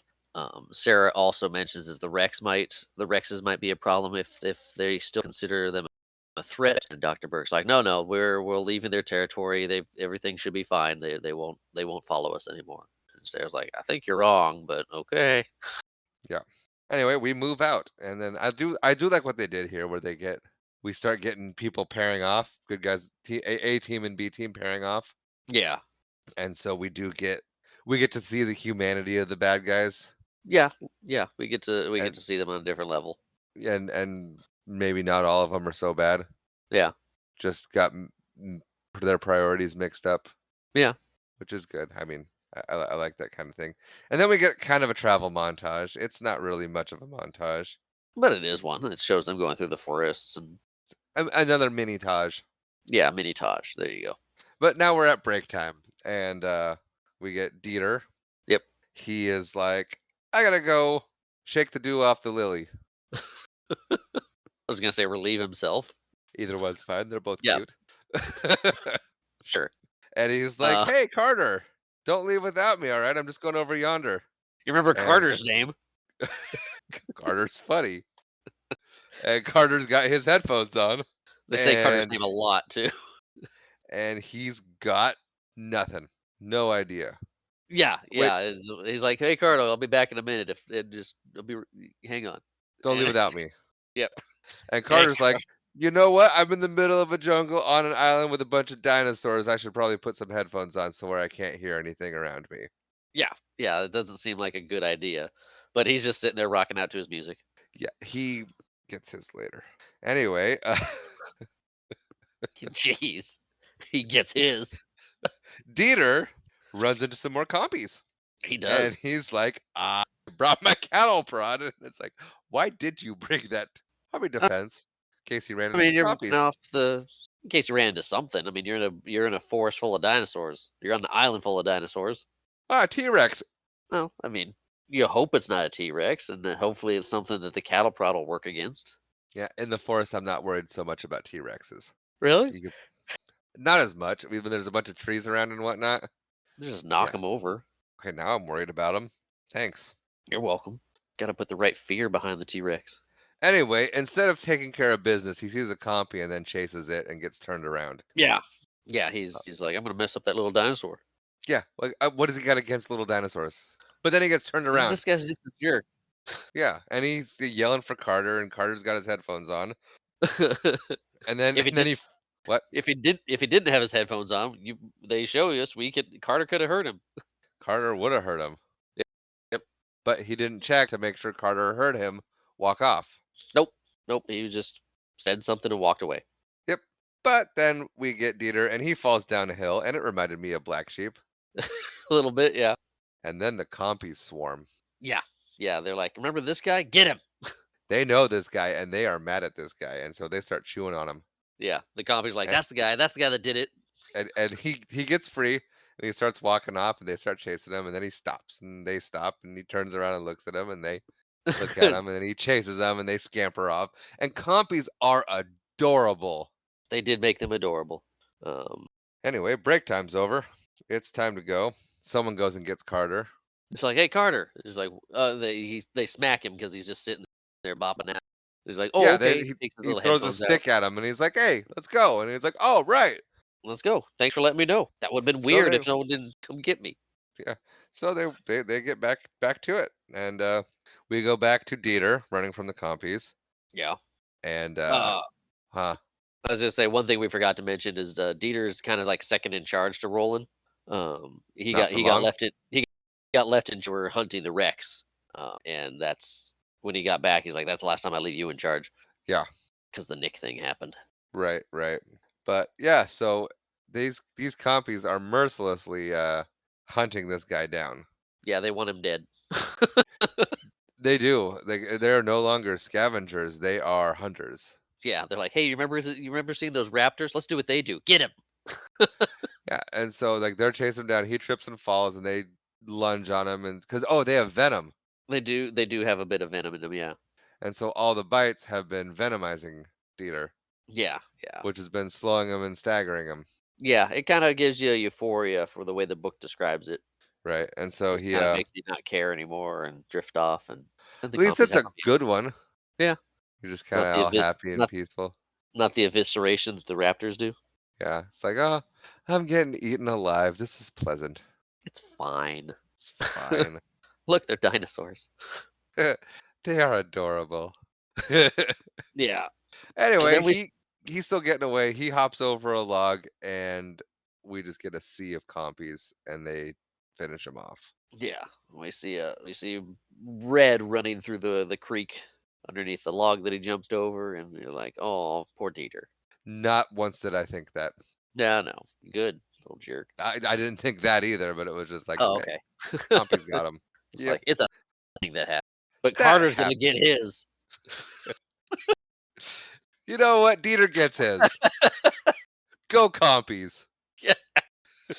Ugh, Thank you for reminding me of that. Yeah, Compies get him. They get you're him good. welcome. They do. And ev and even though it's a little bit euphoric, the venom, it does not disrupt pain receptors. Eh, not for He him. screams he screams pretty good. In the book, it just kinda makes you chill. Anyway, Oh, you just kinda drift off and then they eat you. yeah. That's cool. Anyway, now they realize that Dieter's gone, and, Roland I almost called him Olaf, but it's Roland, and, another guy are like, "We're gonna go do a quick search, scan the area." Nobody tells the kid what's up. They're all in agreement on Yeah, that, they I was gonna say, yeah, they realized Dieter's gone, they gotta go look for him. yeah, they're talking to Carter, and he's like, "I don't know, I saw him 15 minutes ago, then he just disappeared." And they're like, "Yep, we're gonna keep the kid out of the loop on all the death that's happening." Yeah, we don't wanna exactly. We don't wanna scare the kid any more than she already is. It's like, Yep. "Why did you bring a kid on here? She snuck on. We didn't do it on purpose." Yeah, we're just not gonna Yeah, I don't think they actually care of why the kid's there. They're just like, "There's a kid here for some odd reason, and, we're just gonna not yeah, let her die." And, yeah, so it's sleepy time now, and the party comes back, and apparently they only found part of Dieter. yep. Yeah, we We found where he was, yeah. Ha, ha, ha, ha. Nobody's and trusting then Carter anymore, right? no, not for long anyway, Not with information anyway, or not right? information, but, have another buddy. But yeah, they're all, sleeping, and, Malcolm and Sarah both hear the Rexes are coming. Yeah, You get the and Malcolm's up, he's walking around. yeah. Sarah is sleeping in a tent, or Kelly is sleeping. Sarah is there trying to get some shut eye, but mostly Watch. keeping watch over it. And then she shuts off her little lamp, and we see the silhouette of a Rexy, and Rexy pokes his head in. Yeah. And Malcolm's like, "What are we gonna do?" And then Carter wakes up. Well, you forgot another thing too, Whoops. that Sarah starts shoving all these little food wrappers into a bag. Oh yeah, she's cleaning up her mess, trying not to get a scent Yeah, going. right, right, because 'cause you're supposed to Do that. Yes, put it all away before, you don't sleep on your garbage. Anyway. Right. Anyway, mistakes were made. She's tired. But yeah, then Carter wakes up, sees dinosaurs, and starts screaming, which causes everybody to panic and start running. It also causes the T-Rex to start panicking. He was just putting his head into the tent, and they show this too. Sarah's in the tent and looks up at her jacket, which, earlier that, it's covered in the Rex blood, or, the baby T-Rex blood. Oh, 'Cause, good. I think it's Roland that says, "Hey, are you bleeding?" Because 'Cause it's got the blood on her. He's like, "No, no, it's the baby Rex's." Um, so when she's in the tent, she looks up and sees the jacket. She's like, "Oh, shoot." And then the Rex sticks its head in, starts screaming, and tent gets ripped up with the T-Rex as it goes, "Rawr." Hey, it picked up. Yep, that one did. Rawr. But yeah, so oh yeah, I didn't remember his name. I call him Headphones. Carter. I mean, you remembered his name, you just wrote headphones in the Yeah, I didn't remember it during the writing stuff down, taking notes, but I remembered it suddenly. Anyway, yeah, so everyone's in a panic, everyone's running. We get a cool T-Rex chase the crowd scene, and Carter trips, he gets stepped on, and then he gets really stepped on. Yeah. That he gets his. You know what? Yeah, he does. Oh. And then Roland goes hunting. I mean, to be fair, the idea of bringing so back to more time. Well, not one more time. Again, in the book, there is another group that comes to the island looking for not dinosaurs but dinosaur eggs. And in the book, it's led by Dodson, That would have been fun. the guy that hired Nedry. Correct. And there's I know who there's only Dawson is. okay. There's only three of them. Look, it's not a big group. So the idea of the big group in this movie is, um, more people for dinosaur attacks. I'm here for it. I am here for it. It is fantastic. But yeah, so now Roland, he's got his tranquilizer set up and he's going hunting. Yeah, And he's got his then he's got his big rifle yeah. because he's ready to hunt the bull rex. He's like, okay, Oh it's yeah. come to me. It's time. I got this. RJ, let's Right. because And RJ then is his new right hand guy. his hunting partner. because RJ was there with in his little stakeout of the Rex the first time too. He holds ammo. He hangs out with him. It's his friend. Yeah. Uh, we're back at the Rex with Nick, Sarah, and Kelly. Dr. Burke is also with them. It is getting to be a close call. They jump through a waterfall, hoping that that will hide them from the Rex, and it does not. No, it does not. But it's deep enough that the Rex can't get her head fully in. Right, right. And they are at the back of the cave, and they are okay until a You hear the coral Rex snake. tongue. Yeah, the Rex licks Sarah, which is weird. So this is a callback to a scene from the Jurassic Park book. There's a water incident with the when they were in the raft. I mentioned it back in Jurassic Yes. Park. So there's a part in the waterfall that this is kind of a callback to, where the Rex sticks his head in and tries to get it Mhm. with the tongue. Yeah. But Yeah. coral snake, corn snake, coral snake. Well, it's the the one that crawls into his shirt is the non-venomous one Yes. It. I don't think it's because supposed to even. I don't even think it's supposed to be the venomous one. It's just he's scared of snakes. right. Now, personally, I'd be more scared of T-Rexes. But if you got a phobia, you got a phobia. True, you do. All of a sudden, And the snake's in your shirt, and that's your only focus. And he thinks Rexy's might think Rexy's gone, yeah, but he panics and screams, and Rexy eats him. yeah, yeah. He moves forward. Rex grabs him, pulls him out. Crunch. You see red water coming down the waterfall. And Sarah cringes. Yeah, And then all of a sudden, they're like, "Ah, Rexy's back!" And it's Ian. So yeah. now we have Dr. Malcolm is regrouped with Team A, or the remaining Team A. He's like, I Sorry, found you all. sorry, Eddie. Yeah, poor Eddie. Anyway, and now we go into the tall grass. No, not into the long grass. No, they go into the long grass, So the guy yells. They do, but the guy tells them not to go in the long grass. But they do it anyway because they're all and panicking and then running. immediately he walks into the tall grass. Well, if everybody else is going, you're not going to stand there by yourself. If everybody else jumps off a cliff, are you gonna go? Depends on if there's a Rex behind us. Fair, but yeah, uh, I still love this shot of Yeah, where you see the party coming up, and then you see the Raptors coming in on both sides on this flanking. is it is such a good shot because I mean you don't even really see them. You just see the grass parting because they're dark. And Right. it's so cool. Yeah. Yeah, no, you don't see that. That's yeah, I didn't convey that properly because you don't see the people either. You just see all you see is the trail in the grass. You see Right. the main party trail, and then you see the raptor trails coming in. There's 6 of them, isn't there? 3 on each Yeah, side? there's I mean there's a good amount. They're just moving through and it's fun. Yeah. And then Ian gets to the tall grass and he's like, "I know what happens here. We're gonna go as fast as we can through this." And they do. They haul Keister all the way through the tall grass, and they slip and fall down a water slide, and Ian gets hurt. Yeah, they got a little bit of plot armor at this point because as they're running, people are getting picked off. Yeah. Um, Yep. so they're just booking it. Like you know what? They're eating other things. Let's go. They're taking full advantage of the fact that the Raptors are distracted by food right now. Right. Malcolm's in full protect family mode. Got Sarah, I've got Kelly, let's go. Nick is just here. So it's basically at this point, Ian is in full family mode. He's got Sarah, his girl, he's got Kelly, his daughter, and he's just going. He's like, keep these two safe. Nick's just come on, but he's all about taking care of these two. Right. But yeah, But like you said, so they fall down the hill. they fall down the water slide. Ian gets a little injured, and Nick's like, "Hey, man, we're here. You guys stay put to find cover. Yeah, Take care of dude. I will go in there. I know what I'm doing. I'll set it up. I'll radio for help. We'll get out of here." He gets the green light and the thumbs up, and he is off. And we follow Nick at this point. He goes into the comm Nick building. Nick's like, I need more meat shields. You guys stay here, and I'll just go take care of this. Pretty much, yeah. He might be like that. I don't know if he is or not. He I like just to says think he'll he's take not. care of it, but yeah, Yep, he goes in, he finds power, and he radios out, and then Ian's like, "We're not gonna sit here. That's dumb. We're food." yeah, And so they all go searching for Nick, and they probably should have stayed put because the Raptors show up, and then everybody runs, yeah, and we get a pretty cool standoff with Ian ending up in a car.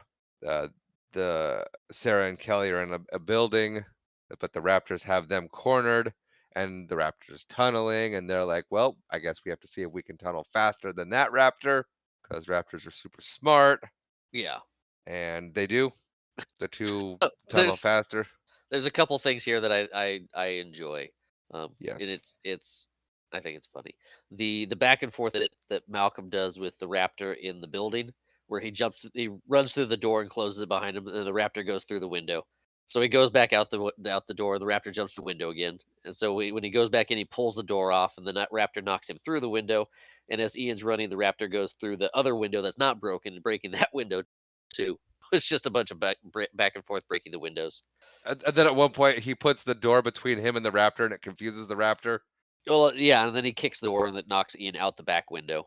Right. And then he So, ends up in the car. yep, that's when he ends up in the car. And And then then this scene where they've dug their tunnel and Sarah sticks her head out of the hole. It's like, okay, there's that's it's good to go. Get out of there, kid, and starts to shove the kid in the hole, and then raptor surprise.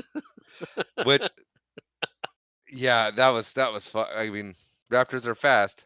Yeah, it just has bad aim apparently, because that would in hindsight watching that, that would have been horrible. Like, okay, we're clear, here you go, and then the kid gets drug out the hole. Yeah. Well, it was I mean, and they timed it perfectly too, because Sarah pokes out, looks, and pulls her head back in, and Kelly's like, "What do I do when I get out?" And Sarah's like, "I am right behind you." And as soon as like Kelly's head starts going through, like the raptor, that they're both their heads go in at the same time, which probably is what saves Kelly from getting her head bit off. Right, right. Raptor didn't think There food's was gonna gonna be a come back. Like, I can get in that way. yeah, and so they climb, like they are straight, just boom. Let's go to the top of this thing. Yeah. And that's when Ian shows up. That's when Ian shows up and he starts climbing up too because they're like, climb up. And the raptor's like, I'm almost through. And he's like, you are. Good for you. I got to get out of here. And so he starts climbing. And then Kelly gets possessed by some gymnast.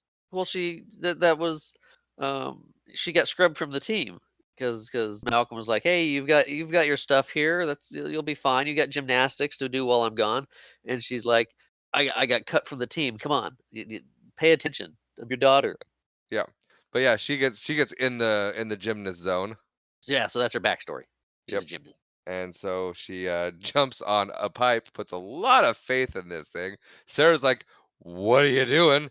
Don't do that. I'm in charge of you right now. Your dad's gonna kill me if something happens, and you're off. There you go."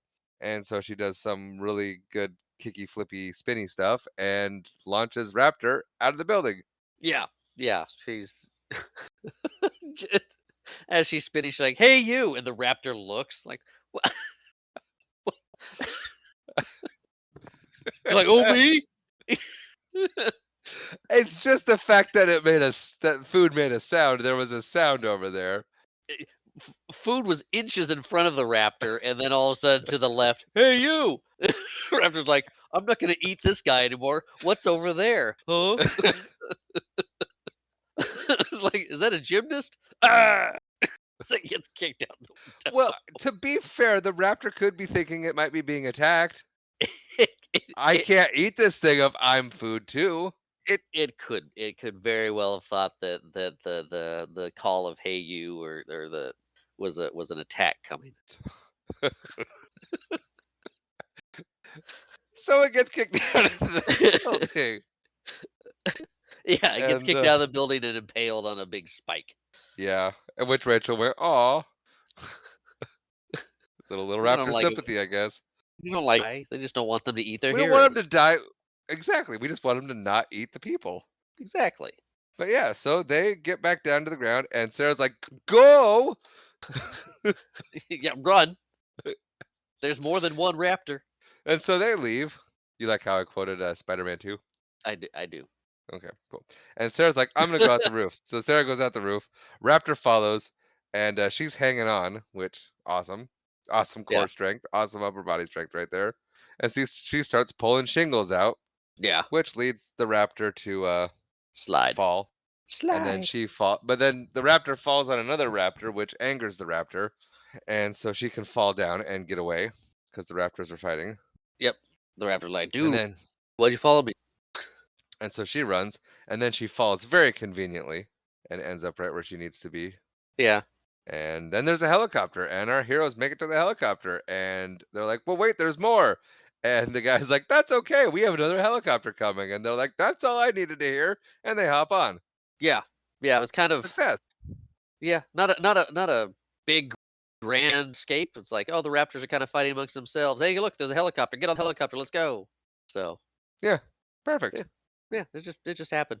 Yeah, and they are Out of there. having out of there, and they're having a very relieved helicopter ride. Like, hey, it's over. We're done. We're safe. We're going home. And then they like cut back over the island, and we see that like the T Rex has been captured, and they're like, well, I don't like the sound of that. I don't like the way that looks. And Roland is very melancholy. So there's a couple things that happened. We crossed over. At one point, when the Rex is there, Roland tries to shoot it and realizes he doesn't have any bullets in his gun. His big gun doesn't have bullets. On the helicopter, we see that Nick has them, and he drops them on the ground. Which, sure, just throw the bullets on the ground in the helicopter, whatever. It's Uh, symbolic, it is symbolic. It's still weird. It's like, dude, pick those up. I don't want bullets in 'em. but it's Why? gonna fall out. Anyway, he's not able to shoot the Rex. So then he has the tranquilizer gun. He's able to get it with that later. And he's all melancholy because his buddy RJ didn't make it. Oh, he was one of the ones in the tall grass. Yeah, Bummer. yeah. So that's why he's all sad and melancholy. He's like, man, I lost a friend, just like all those animals I shot lost their friends. I'm reevaluating my life. Pretty much, And yeah. yeah, and Lo, the Hammond's nephew's like, hey, um, I got a spot for you at New Jurassic Park in San Diego, and he's like, "No, I'm good. I, this has been an eye opening experience for me. Um, I will catch you later. I'm gonna get on a helicopter and get out of here." Yeah, he said, I feel I've spent enough time in the company of death." Yes. So his loss made him change. Another thing that we didn't mention earlier, that when you said everybody's pairing off A team and B team, good guys and bad guys, when they were walking, Malcolm was talking with Peter Ludlow and saying, "Hey, you keep trying to sound like Hammond and you sound all smarmy. It's not working for you. Stop it." Yep. Um, but now Peter's got his dinosaurs and he's started to. They've done good. I mean, they did come prepared what they were doing because they've got these special cages that wrap around the dinosaurs, uh, and hold them really snugly. Yep. Snugly But dinosaurs. yep, but now we are back on land we're in San Diego, correct? We are. Yes, we are in San Diego. Perfect. And Peter still says glasses is giving his speech. Ian and Sarah show up to this, and the guard's like, "Yo, you can't get in. Up, the door's closing. What's going on here? Oh, too bad." Yeah, I don't know. You're not invited. Bye. I was like, "Oh no, we're on the list." And he goes, "I don't have a list. Sorry." Yeah. And the boat is supposed to be pulling up any minute, and it's coming in quick. She's coming in hot. And they're like, "We got a problem." They're like, "What's that?" Well, it's still coming in at 26 knots, and That's not not good. res- not responding. And they're trying, and nothing's happening. And it goes to Malcolm and Sarah, Sarah. and she's like, "What's going on?" And he goes, "What's going on is we should have stayed in the car." Yeah. Yeah, yeah. So, yeah, Peter's giving his press conference to all the investors that he was talking on the phone with earlier, because Rex is about to be delivered. He's like, "Thank you all for coming. Really cool. This is gonna be awesome. You're gonna like this."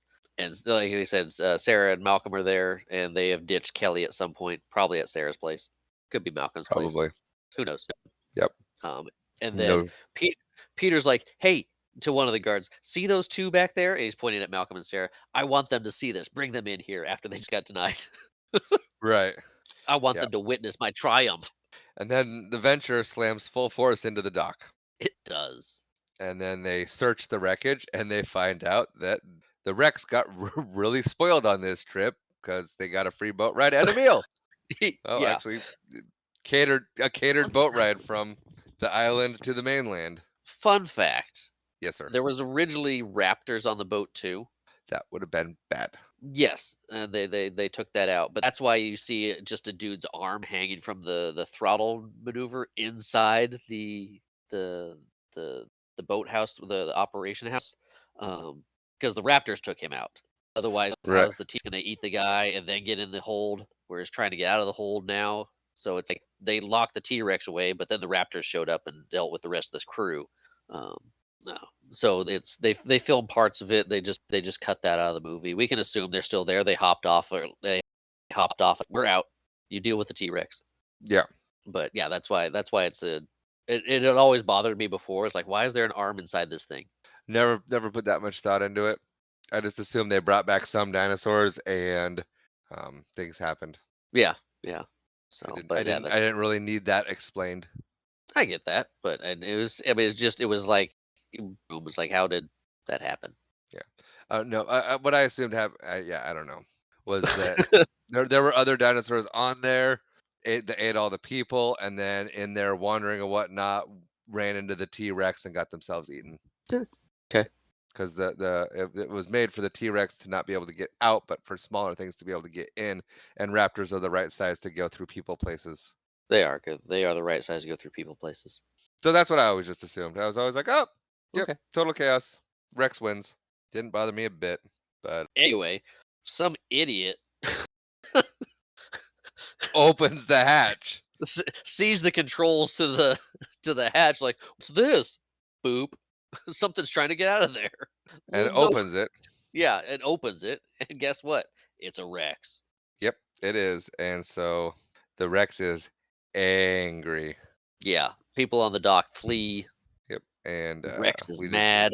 and Ian right away is Ian and Sarah are both like, "We need the baby, we need the infant. Yeah, We're gonna try the same thing we did on the island to attract the mama with the infant." yeah. They find out that the infant wasn't on the boat. They talked to Peter, and they brought the baby back on a helicopter. And Malcolm's like, "Now you're John Hammond." Yeah, but we get some clips of the T-Rex moseying through the burbs. Yeah, yeah, it's doing its thing. It's chilling. Yep, We also find out that when they're trying to figure out what's going on with the T Rex is that they're like, hey, we thought it was sedated. Why is it awake? And they find out that it stopped breathing on the boat, so something to kind of wake it up again. And she perfect. says it's basically it's basically on crack now. Even better. Yeah. So Um, we gotta stop that or do something. Where's the baby, Peter? Yep, and it's dehydrated, so it's thirsty, so it's gonna go to water. Yeah. And it's in some kid's backyard now drinking out of the pool. This is so And the dog is barking at I it, love this part. and the kid gets up, looks out, makes eye contact with the Rex, and is like, "Nope." This is I love this part. He just walks into his parents' room. There's a dinosaur in our backyard. It's like, "What?" He's like, "Come on, there's a dinosaur in the backyard." And the The parents dad's start so arguing. unhinged. It's like, "There's "It's a not dinosaur." it's the fish tank, it's not the fish tank." And the dad sees the dinosaur, and he's just standing there. The mom's turning off the fish tank and still It's like, yelling at him, and then she It looks at needs a him like, proper "What are light you" night. she's looking like, "What are you looking at?" Then she looks, and they're like, "Oh, there's a dinosaur with a doghouse hanging out of its mouth." And I'm like, "Yep, they're gonna need a new dog." And then the kid jumps up behind them with his camera and takes a picture with the flash on. Yeah, it was great. Dinosaur roars, they scream, and we assume the dinosaur walked away and didn't shove its head through the window. That's what we're assuming because he's not hungry right now. He's thirsty. Very and, he, thirsty. and he just ate. That was our friend. A lot of your friends. Why is your friend outside in the middle of the night tied to a house? It's our best friend. Eh, but then we cut to Ian breaking into the place and grabbing the infant, and they're like, "You have to." They try to stop him, and he goes, "Look, we're trying to save the city. If you're really that mad about it, shoot us." And they're like, "Yeah, yeah. Well, I guess he makes a good point, eh?" Yeah.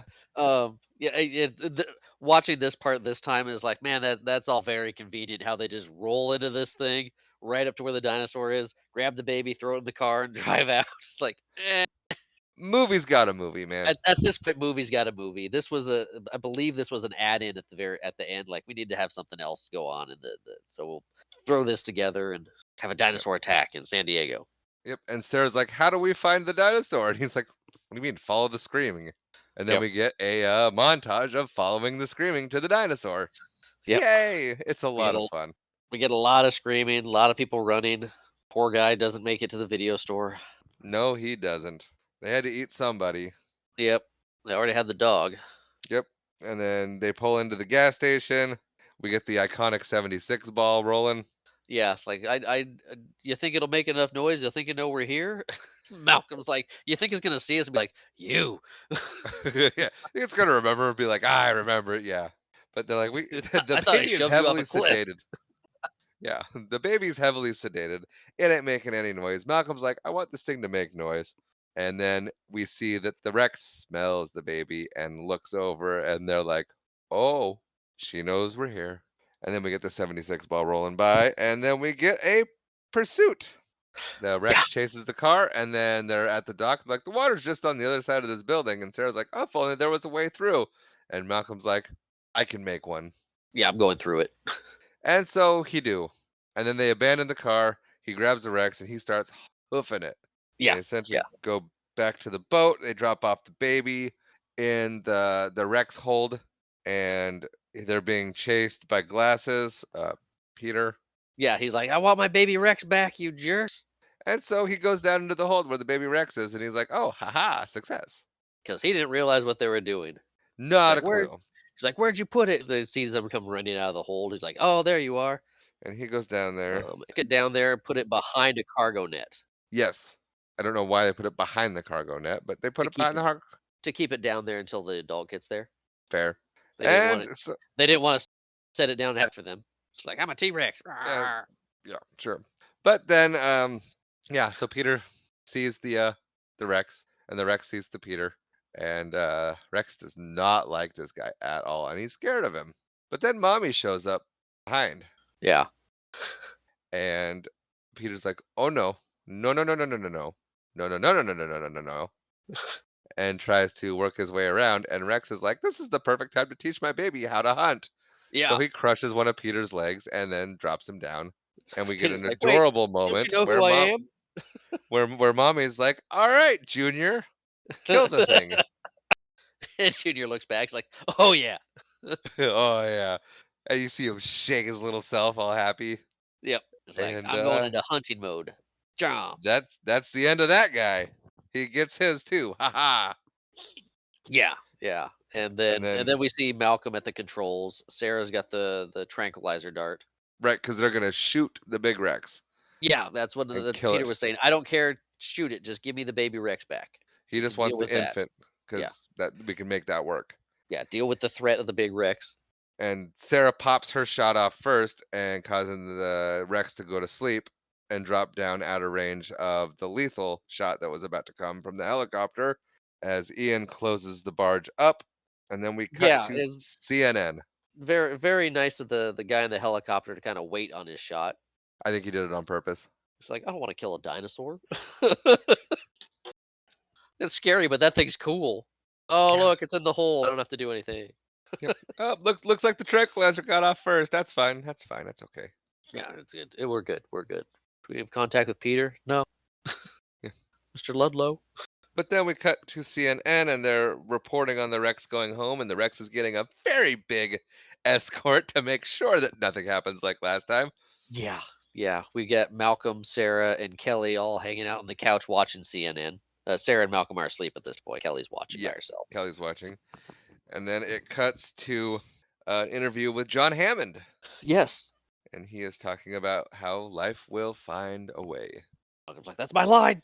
As we cut to the island with the dinosaurs roaming about freely and happily, which takes us into the credits. Now, And that was The Lost World. I was gonna say then the last shot we see is a pterodactyl comes and lands on a branch and and goes caw. Pterodactyl.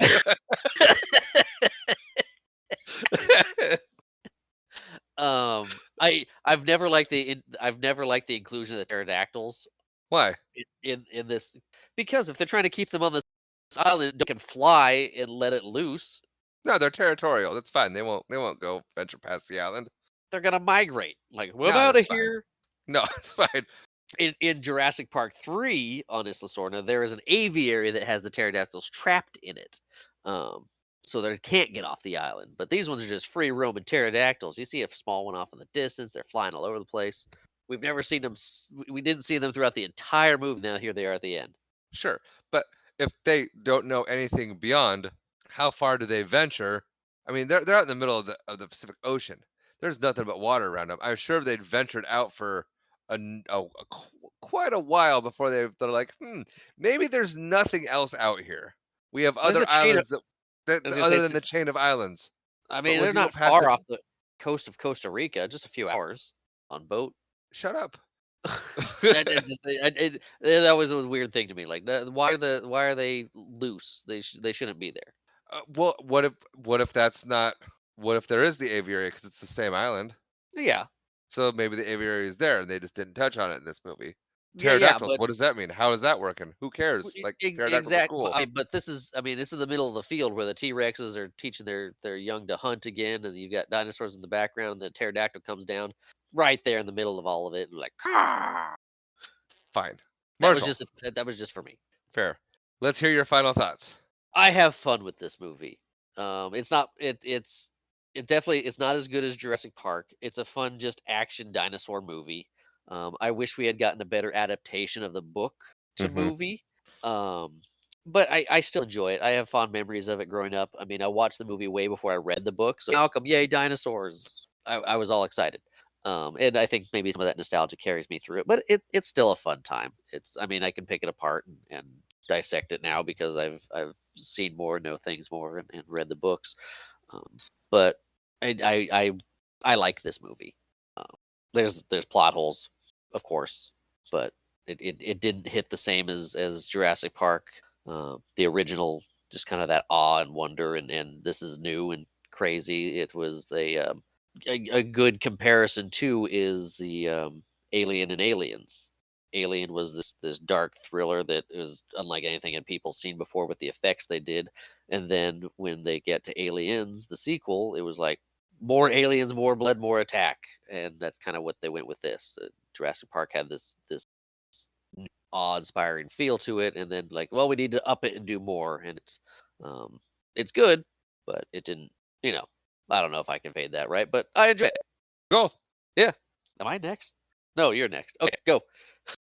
I couldn't remember whose pick this was. It was yours. It was. Yeah. Uh, yeah, yeah. So I like it. I'll watch it again.